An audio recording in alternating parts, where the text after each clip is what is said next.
Hey, what's up, everybody? So, another podcast here, number 33. This episode is gonna be awesome. I have one of my really good friends from one of the best countries right now in Sanda. And honestly, we've been trying to do this podcast for months, but for some reason, many things happen in my life, in his life, but man, guys, I know you're gonna love this because I know many people is asking me from Lebanon team. So we have one of the best, and I have to mention this handsome guy here, that strong guy.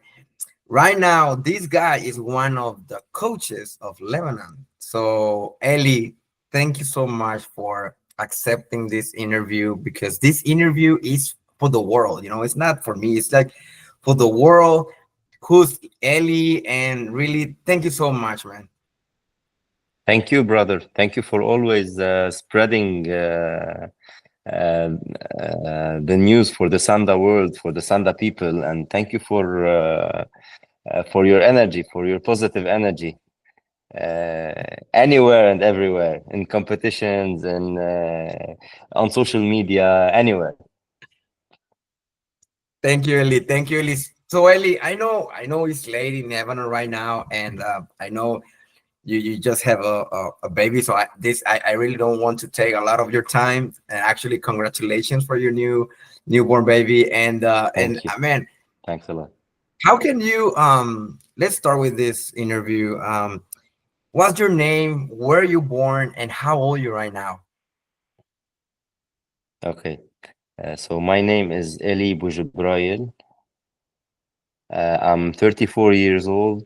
I was born in Lebanon, Lei Tai, and raised in Lebanon. I serve as a military pilot, and currently I'm the national team coach in Sanda, and I'm the owner of Stealth Gym in Lebanon. Wow. So man, you're special in Lebanon. So right now, so I think Ryan and you are the new coaches, or only you, or Ryan No, still in the team? no, it's Ryan and me.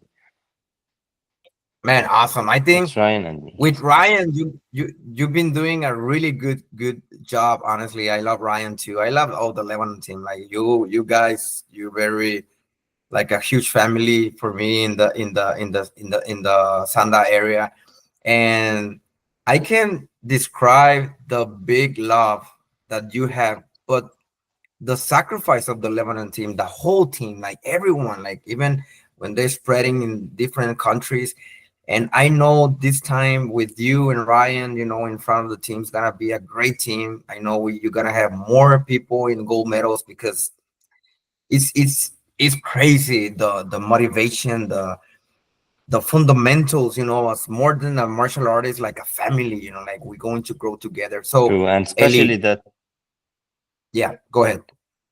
and especially that me and Ryan are on the same frequency as strength and conditioning, as technicality and game plans. So I think we match. We do a very good team. Yeah, and yeah, oh no, of course, I know it's going, because you have good people. Like everyone is like, even if they're in different countries, again, as I mentioned before, like the great management and the great coaching you have, it's incredible. It's incredible. You are in the one of the top Yeah, 5 countries right now, and that's something that many people, um they don't expect it. One day, just Lebanon, boom. And how do you feel about that? Like, but before that answer, when do you start doing this beautiful sport? Like when and how? It's like, I was in the army or before the army, but I want to train Sanda. oh no, it was well before the army. It was well before the army. It was I started practicing Sanda when I was 8 years old. It was part of the post-school activity, and my coach back then was Dr. George Nser. So he's the current president of the Wushu Federation. in Lebanon. So he was a major source of motivation for me and inspiration. And by the time I was 12, I was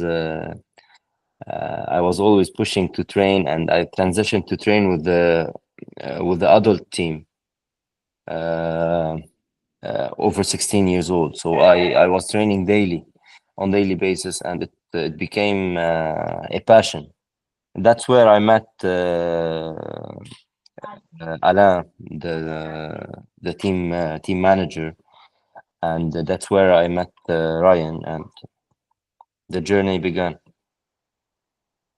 And how everything changed in your life when you start training Sanda? Because when I know when we're young and we're training martial arts, everything changed.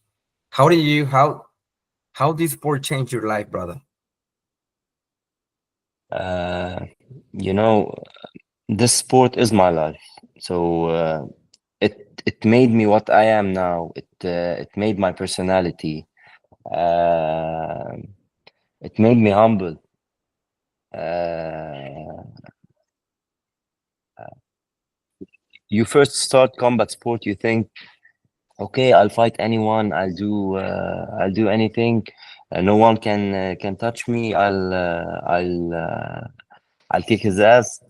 Uh, on the other part, it's totally different. It humbles you. It will teach you to respect others and to respect yourself. Yes, that's something that martial artists need to learn because sometimes many people become cocky. And but what you're saying right now, being humble, is something. Is actually one of the things as a martial artist, man. I have some questions for you, and one of these is, can you describe your training routine and how you prepare for a high level competition like this one? Oh, uh, you know when preparing for a high level competition, the training routine is intense. So uh, it's highly structured. Your days would start sometimes with very early with two trainings or three trainings, depending on your schedule. So in the morning, I start early with my runs and my interval runs. In the afternoon, I do my strength and conditioning sessions, and usually at night I trained in technical work and sparring and fighting drills. That's how it goes usually, and that required a lot of dedication, especially with your daily routine and your work and everything. So you need a lot of dedication to maintain peak performance throughout the day, especially while balancing other professional obligations. One of the biggest challenge was finding high level sparring partners. We lived in different areas, and it was very difficult to train together. Like George Aid, like George Saade, like Misho. So we were in very different areas. So that's it. Yeah, and that kind of the things I remember when I was when I had the interview with Ryan, with Micho, with George, the same thing. Like they mentioned, like it's very hard to find a good sparring partner, and I believe everyone in the world, like unless you're Chinese, Russian, or that kind of team like Brazil right now, like they have like 10 people in the same category and they are sparring every day and they're training good. What is the like in your perspective? I know that's a challenge, but what happens when you need to can you hear me well? Good. You Yes, can. yes, yes. Oh, okay, I'm sorry. What is one of the perspective that you have, like, oh man, this guy is a Muay Thai guy, this guy is a karate guy, this guy is a kickboxer guy. So how do you practice, like Like you talk to them like, hey man, I'm a Sanda guy. I need to do throws. I need to do takedowns. How do you combine that? Uh, you mean when fighting with other fighters? The Yeah. sparring training, yeah. Uh, uh, yeah, and especially nowadays, MMA is booming. So whenever you go, you see fighters doing BJJ, fighters doing Muay Thai, and switching directly to MMA. So we used to go to places to fight where the background of fighters is very is different. So Muay Thai, you have Taekwondo, you have boxing, you have MMA fighters. So I used to take my part, what I want from them, uh, stick to my game plans, try to stay focused on my game rules, even if they go for a takedown, touching their knee on the floor. On in Sanda you can do that. Because it will change my habits. It will change my style in my fight. So I stick to my game rules because I loved it. I couldn't change to another game or to another type of game because uh, I trained to fight in Sanda. Yeah, of course, I know, and that's one of the big challenges for all the Sanda fighters. What do you think? Like right now in Lebanon, I know, as you say, MMA is a big boom in the world actually, and there's George, right? The your partner. He's right now doing MMA, and he actually fought with the Iranian champion. Awesome. And how Yeah, yeah, I awesome. know, man. I said yes, that's awesome. Yes, and how this feeling, how do you feel about like do you think one day the MMA fighters, like, because they're doing awesome, and for some reason in the MMA world they never mention about like, hey, they're Sanda fighters, or now they're kung fu, like Muslim Salikov and that. In Lebanon, what is the perspective of Sanda with the MMA fighters? Now you're coach, because I know and I see your stories. You're always coaching and awesome. What is that perspective about Sanda in different sports like MMA in Lebanon right now? You know, uh, Sanda fighters have big respect from all the combat sports in Lebanon because uh, uh, usually in Sanda you have very tough fighters. You have fighters uh, knowing striking for its best and knowing wrestling for its best. So they can uh, they can cope with both in MMA. So it's similar to the MMA without the ground and pound. Uh, Today, I can give you an example about George Aid. George Aid, with his last fight with Mohsen Sefi. By the way, I train George Aid his physical preparation. So he was full ready. They both presented a great fight. Uh, George is one of the legends in MMA in Lebanon. He's very good. George Saade fought an MMA fight. He did really well. Elie Reyes used to fight MMA. He was one of the best fighters.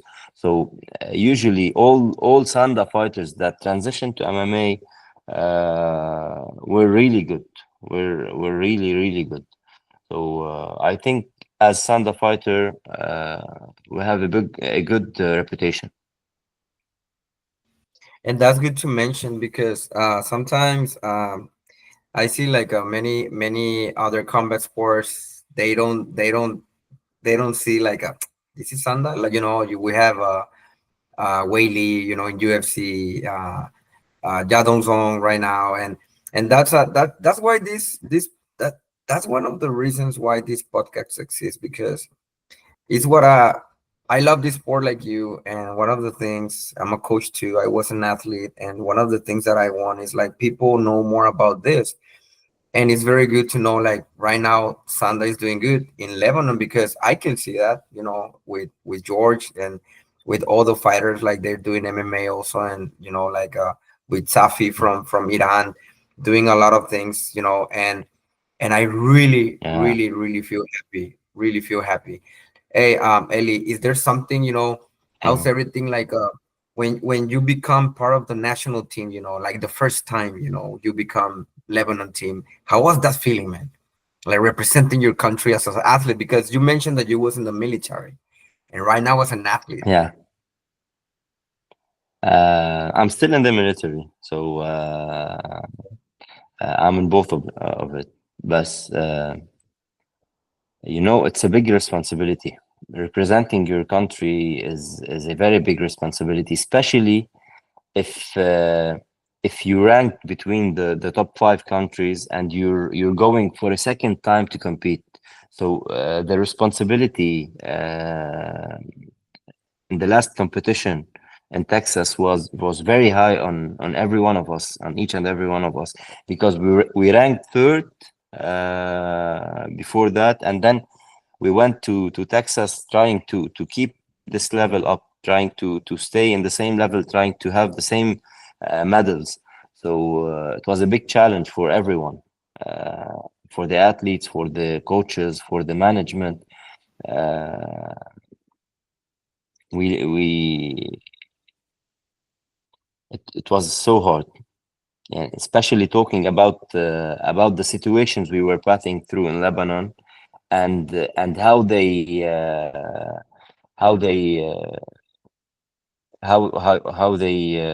finance the athletes and bought the tickets in order to travel to the US. It was hectic, and yet it was part of their responsibility towards their country.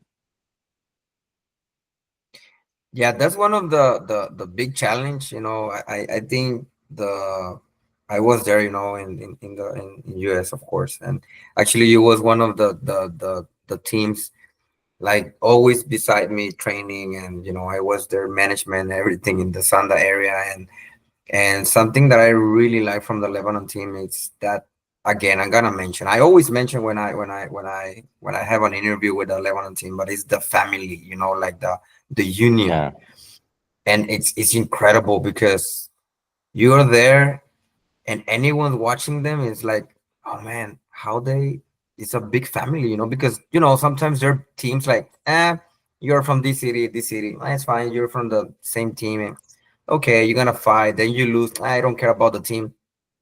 That happens, and you're not. So US, let's talk about the World Games. It was a big experience for many of you because I saw a lot of medals, and the last three World Games or four, you being in the medals, in the medals, in the medals. So what happened this time, man? Like, how do you feel? I saw your competitions, everything. I'm very proud of you. I'm very proud of everyone. But right now, US, how was this? And I would like to talk about this competition and then the next step with the World Cup. yeah. So I'm gonna talk as a fighter first, and then I'm gonna talk about the team position. So for me, uh, for the US, I wasn't planning to participate, especially that I had an injury.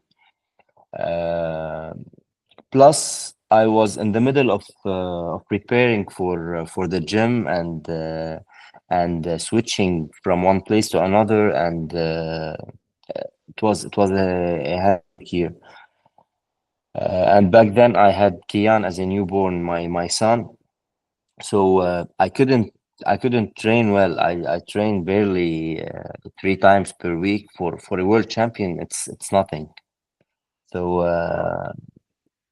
First, I didn't want to go. Alain insisted, the team manager and Ryan insisted that you have to go, you have to participate. It would be no one can do it at that weight but you.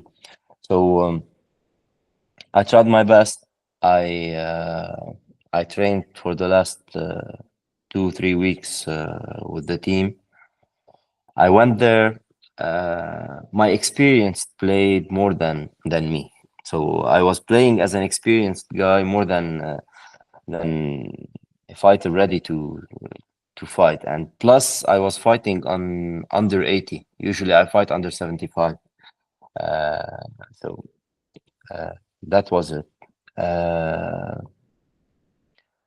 I didn't manage to win. I lost against Mexico. The guy went to the final. He did second place. He was a really good guy. It was a nice fight. 3 rounds of actions. Good points. So it was a good fight. Talking about the team had a very good preparation. In fighting, you don't have to win to always win.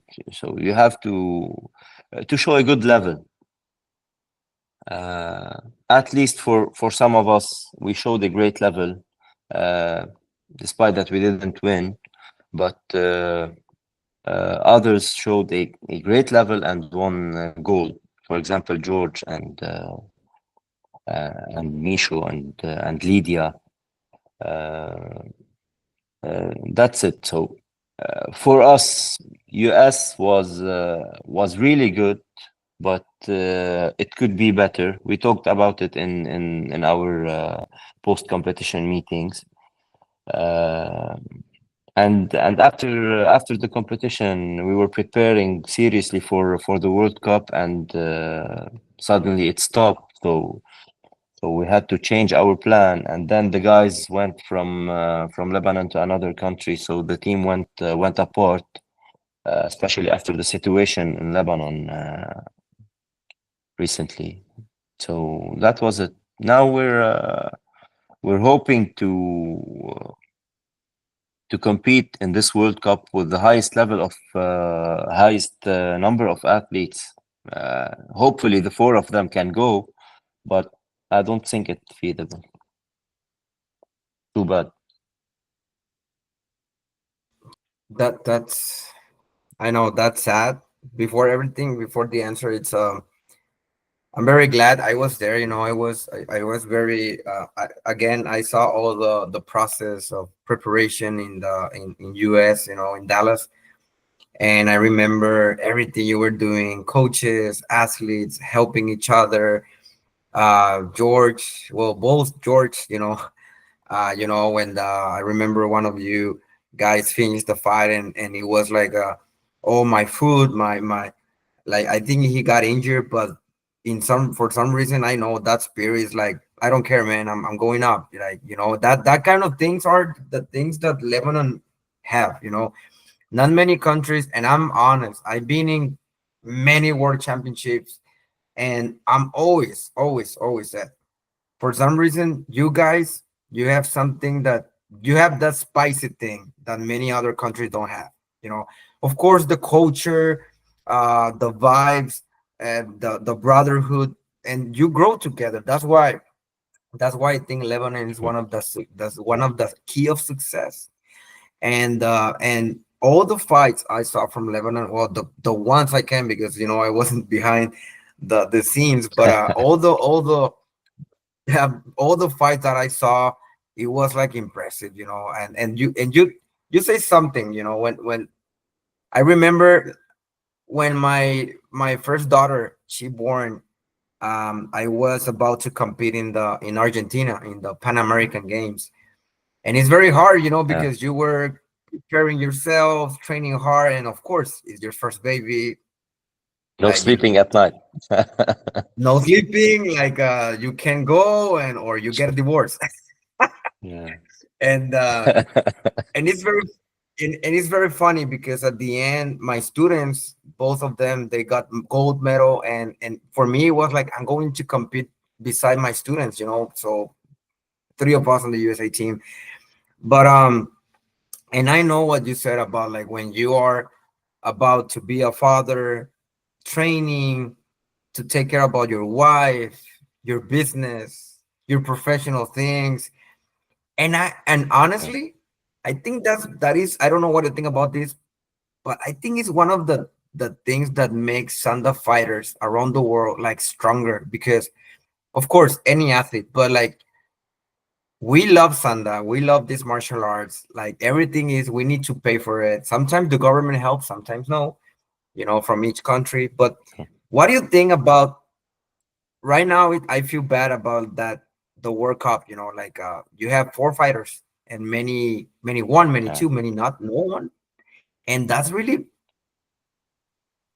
BS, bro. Like that's really bad because many of you guys, you're being doing a lot, and all the world know that you've been doing a lot, and then for some reason, like I'm not attending the World Cup for some. I hope so, as you said, and you as a coach, I hope you've been there, you too. So what is the most after that competition in US? What happened with the team, like because after every world championship, something happens with every team. Like what happens, man? Like what can you say about like, okay, Lebanon team after US we become stronger, or I don't know. Uh, Surely we become stronger. Surely we learn. We learn from every competition. We learn from every fight. We learn from every mistake, and from from the managerial part to the technical part in the fight. Uh, for me, World Cup is easier than the World Championship because in World Cup it's limited. You have four athletes in each category. Maybe this time you'll have six, uh, but it's easier. The athletes you have are limited. You can prepare before that. You can watch their World Championship. Uh, you can see them. You can prepare. You can put your game plan and work on it. Uh, Too bad we're facing uh, many problems on the logistic side.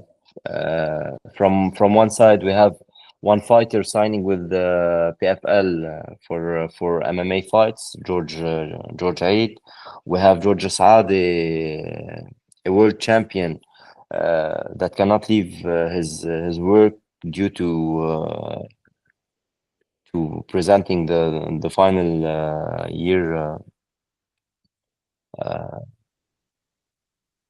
Misho can't leave Canada due to his visa, and we only have Lydia and me or Ryan going with her because you can go with one coach if you have one athlete. So whoever is going, we cannot have the visa here in Lebanon. We have to travel either to Egypt, either to Cyprus, or to somewhere near in order to get our visa because the Chinese embassy is closing now in Lebanon. So uh, we'll see what to do. You know, sometimes miracles happen, so we'll see what Yes, to do. that's We'll what I manage it. about to. Yeah, what that's what I about to say about the miracles, because for some reason, like Lebanon always there, always there, and I'm happy the world is watching this video. It's gonna be here for the story of Sanda, and right now, man, tell me about this picture. You like what that's feeling, man, because it's not easy to be, in this, like this kind of monsters, Russia, Iran, competing against, I always say like that game is it was the Kazan, right? 2017. Kazan, 2017, true. Yeah. Can you tell us about It that was it feeling, was man? my most memorable. It was my most memorable victory. Why? I secured third place in the World Championship. So it was my first time standing on a podium on a World Champion. So after two previous attempts where I lost, uh, it was really a meaningful achievement. It was a result of dedication and intense preparation throughout the year, sacrifices towards your family, towards your wife, towards your work. So all was uh, all was due to personal dedication, uh, commitments, and that's it. Stepping on the podium was a dream coming true.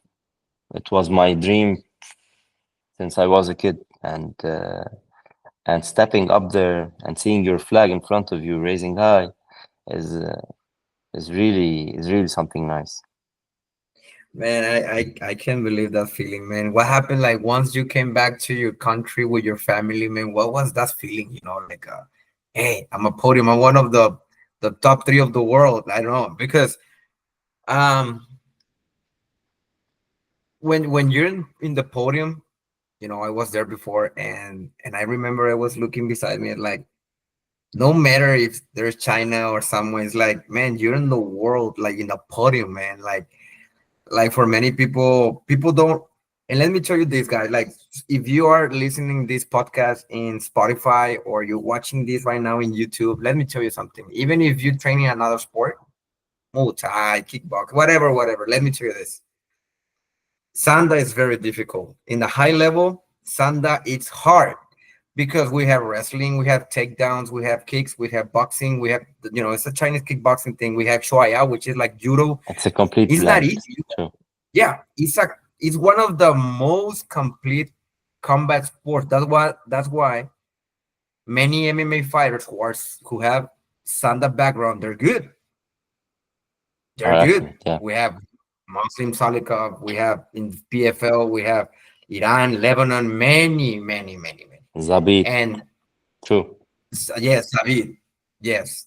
So if you are listening this or watching this right now, let me tell you, like being in this podium, like in this picture, like Elie, man, it's one of the best things because for us, this is like the Olympics. Unfortunately, for us, this is like the Olympics, and you Mm. have the best of the best. You're fighting with professionals also. You're fighting with like Chinese who live there in the school, who get paid, who have everything, To train. diet, school, everything.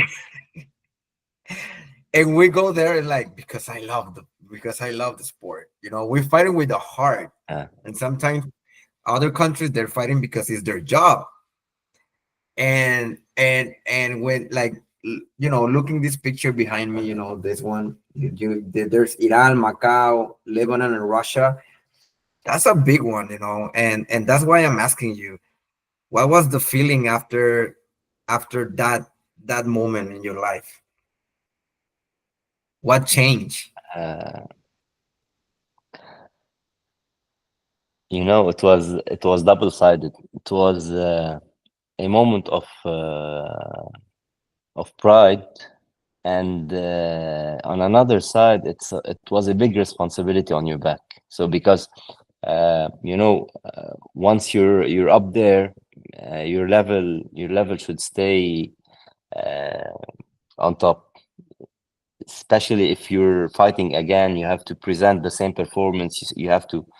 No one would understand it unless he has been there. I think you'd understand me, because once you were from the top three in the world, and you're going for the second championship or for another championship,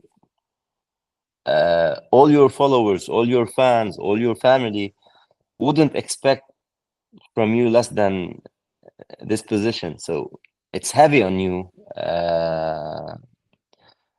It was heavy on me because, in addition to that, I was the team captain. So I was presenting the good image for my teammates, and for my fans and for my family. So it was heavy, but still one of the best achievements in my life. Yeah, man, for sure, man. How old you was there then?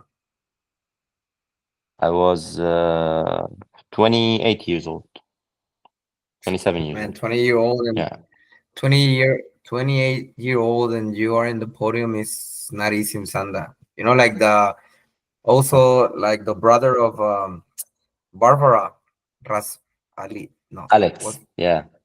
Alex. Alex. Alex. Alex in Alex in Rasi. Shanghai. Yeah. Yeah, Erasi. Yeah, I remember that in Shanghai. Like, man, he was in the top. He Also in did silver, great. right? He got He silver. was second. Yes, yes. Yeah, and he was very young, like He's a 20. talented fighter. He was 20 years old. Yeah. So that's what I mean, man. Like you, like M- Lebanon is making really good fighters, really good Sanda fighters, True. really good, like in world class. And you can tell with like with that example about Alex, and her sister, like his sister too, Barbara. Barbara. And that's why, yeah, that's why, man. You are. I'm always joined. I'm very happy and sorry when I have this kind of conversation with people like you because you are the difference between countries that have all the support, money, sometimes government, this and that. And I've been in the I feel same because I remember when I was in the Mexico team and then I jumped to the USA team, and it's very easy because when you go to compete with your heart without, you know, I remember us I sold my cars, I sold many things, working extra hours, training 4 hours a day. Man, I know the feeling. I know the feeling, but sometimes, and I'm gonna be honest, but sometimes the mindset is down because at the end, like in my case, I'm gonna talk about my like in my first world championship in Canada. I mean, I remember I have one I ruptured my muscle in my leg in I was in Taolu in that time, and I compete like Oh, that, and it was very hard because my mindset was very low. My motivation was very low because I was trying to get money, and yeah, to get money to do this and that, just to attend the war games. And then I understood the big sacrifice as an athlete. So watching this picture, man, is something impressive, man. Because you make history. You are in the books, and I know, Ellie, I really I like your personality, man. You really always a nice guy, and I know many people know you, and as you said, your family, your fans, your students. If your students are watching this video, guys, let me tell you this: you have one of the best coaches and one of the best athletes and coaches in the world. So no matter what happens, stay there with this guy because this guy gonna make the best for you, man. I can assure you that. thank you, man. Thank you. No, man, it's the reality. So next question. Okay, what advice would you give to young athletes who want to succeed in Sanda for the new generation? Uh,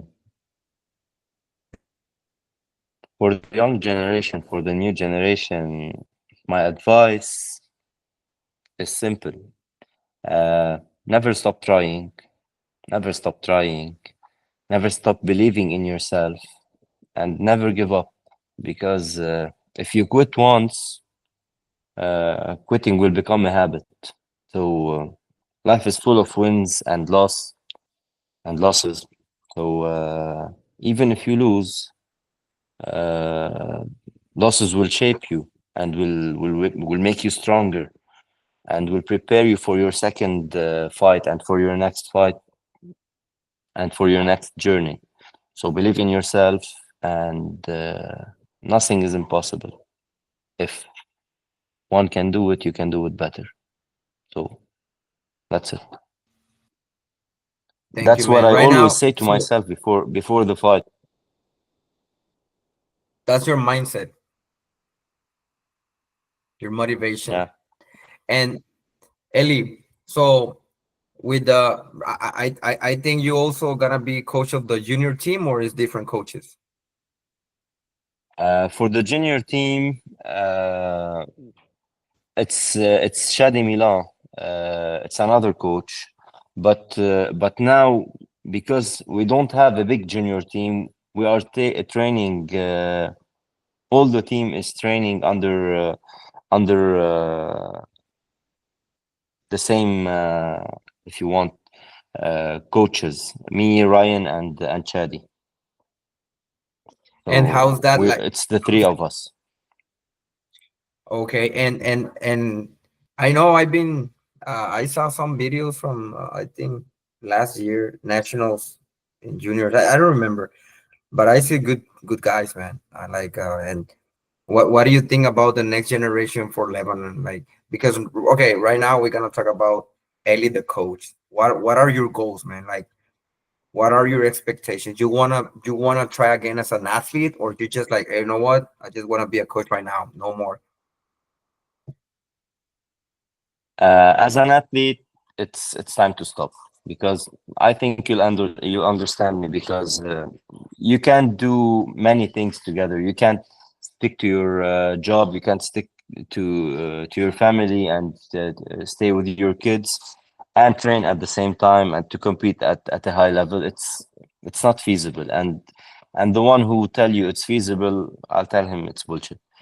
Uh, Training for a high level competition uh, needs a lot of dedication, needs a lot lots of sacrifice. As a coach, uh, you know, I don't I don't want to say it from now, but currently my vision is not clear. I'm working on a personal level uh, to help those guys because we have few gaps in the federation that needs to be adjusted and it's not working as we want as Sanda management, not all the federation. Uh, and I'm a military guy, so I don't work. So for me, I'm helping those kids to achieve their dreams uh, because no one helped me back then. So I'm trying to assist them as a coach, as a knowledge, as a physical preparator, as a space for them to come and train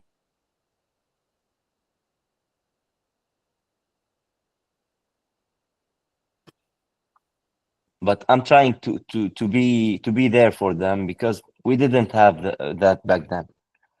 So that's on a personal level. On as a federation, I'll keep that to the president in terms of vision or in terms of anything else because for the time being we're not on the same frequency. Yeah, I understand. I understand, man. Thank you for sharing your goals, man. And honestly, um, I really don't want to take your time because I know you have a family there and waiting for you. And I'm really thankful about this interview. I really I have no words about like the friendship that we made, during the years, Ryan, you, everyone. I'm always wishing you the best. I'm always wishing you the best. I have the teacher that Ryan brought me from Lebanon. I have it there. And in a special place, and I always tell myself, well, I have a daughter, 6 year old, and she understand more, and she's starting training Sanda, and I always tell her, one day you're gonna have a house available for you if you travel around the world, because we have friends, we have family, and I hope so. True. One day we can visit you there in Lebanon, man. I'm very I have no words also like to describe how many people, man, like believe in Lebanon team. And I know actually George he have a really good fight with one of my friends, Livingston, in the for the gold medal, and it was a really good fight for both of them. I'm very happy for that, man. Like you've been doing great, and But before we leave, man, is there anything you want to share with us? Something, no, like advice, but something that you want to share with the world about this sport, and what we expecting from Ryan and Elie in the next world competitions. Because man, you're gonna be like that, that kind of coaches with that experience, like Ryan, he was in the team before. Now you joining the team. That's gonna be awesome, man, because the knowledge you have, and then with the fighters you have right now, like in PFL. I remember there's another guy, he was in the team, but I don't remember his name. But I think he's one of the coaches in PFL. Yes, Elie Reyes. Yes, True. man. There's He's Ellie's and and George's. So sorry, man. But Georges and Elie in Lebanon. okay, so well, Ellie, uh, he was an athlete before. Now he's coaching in the which True. he was coaching in PFL, right? Because I saw his picture. He was coaching for Mohsen. I don't think he's coaching. He's the manager, or something like that. Something related to the managerial position. But Eli is one of the best fighters in Lebanon. Hmm. Uh, and now he left the national team. He left training the national team. So uh, he's a bit busy in his job and something like that. So that's it. But one of the best and very professional guys. Yeah, and that's what I mean. Like you making good coaches, making good fighters. You're Yeah. making a good, really good man. You really good, like even Sanda MMA and everything. So before we leave, brother, is there anything you want to share with us? Something, I don't know. Again, like what's coming from Lebanon in the next years. Hopefully nothing but the best. We're always aiming to achieve top three and why not top one, but the difficulties around us. But hopefully we'll be there one day. As for you, I want to thank you for everything you're doing. I met you as a fighter. I met you as a coach. I met you as a team leader. I met you as a manager. So uh, everywhere you were doing great, and Thank you you. have this awesome personality. You're a Thank you. true Thank brother, and as you said, you have a house in Lebanon, just as we have a house in there. So that's it, you. Of brother. course. Oh man, thank you for your words. Honestly, um, again, I'm doing this because I love this sport, and because I know what is about to be an athlete in wushu and sanda, and it's very hard. And when people watch your videos or they like listen your stories, it's like I always tell my students, you need to watch these stories because they are the guys, the goats. We're talking about people, professional lives, military lives, and many other things sacrificed, and you're gonna learn from that. And that's the thing with the new generation. They have a lot of issues with the technology things, and that they think they know everything, Yeah, but of course they're we're the facing experience. that I every day. Yeah. really thank you for your words. I don't know what to say, man. I'm doing this because I love it. Thank I you, brother. think the same with you. And you have a house here, man. You are more than welcome every time. And Ryan also, everyone, man. You are more than friends. And Thank you, I brother. really appreciate. I really appreciate. So now I don't want to take more of your time. I know you have someone beautiful waiting for your arms. So thank you so much, brother. I really appreciate your time that you are giving us. Same here, Thank you brother. to your wife for allowing you to be here with us. And I hope to see you. And I hope to see you soon, brother. And I hope you can make it to the World Hopefully, Cup. hopefully. Thank, Take thank care, you. brother. So, See guys, you. Thank you. Don't go, don't go. So guys, thanks so I'm much not. for thank you so much for watching this video, this episode with Elie from Lebanon, athlete and now coach of the Lebanon team. I hope you learn more about this podcast. I hope you can share with the world, with your friends, with your teammates, because we really we're talking about the real Sanda fighter life. We're not talking about any other thing. If you're a Sanda fighter and if you really want to be someone in this sport, that's why we're doing this. Again, we I'm not doing this for anything, for money and net anything. My time is your time. Like Ellie's time is your time. You know, like you really have goals right now in your eyes. And again, thank you so much. Next time we have someone from Argentina. Actually, she's a fighter. She's going to be attending the World Cup. Actually, her name is Sabrina. It's gonna be in Spanish this time, so I really appreciate because honestly, right now fighters are very active in this podcast, and again, it's not easy to be here, you know, because sometimes they have life, they have life for sure, and sometimes we don't have the time, but we're here, man. Ali, Ellie, thank you so much, man. Again,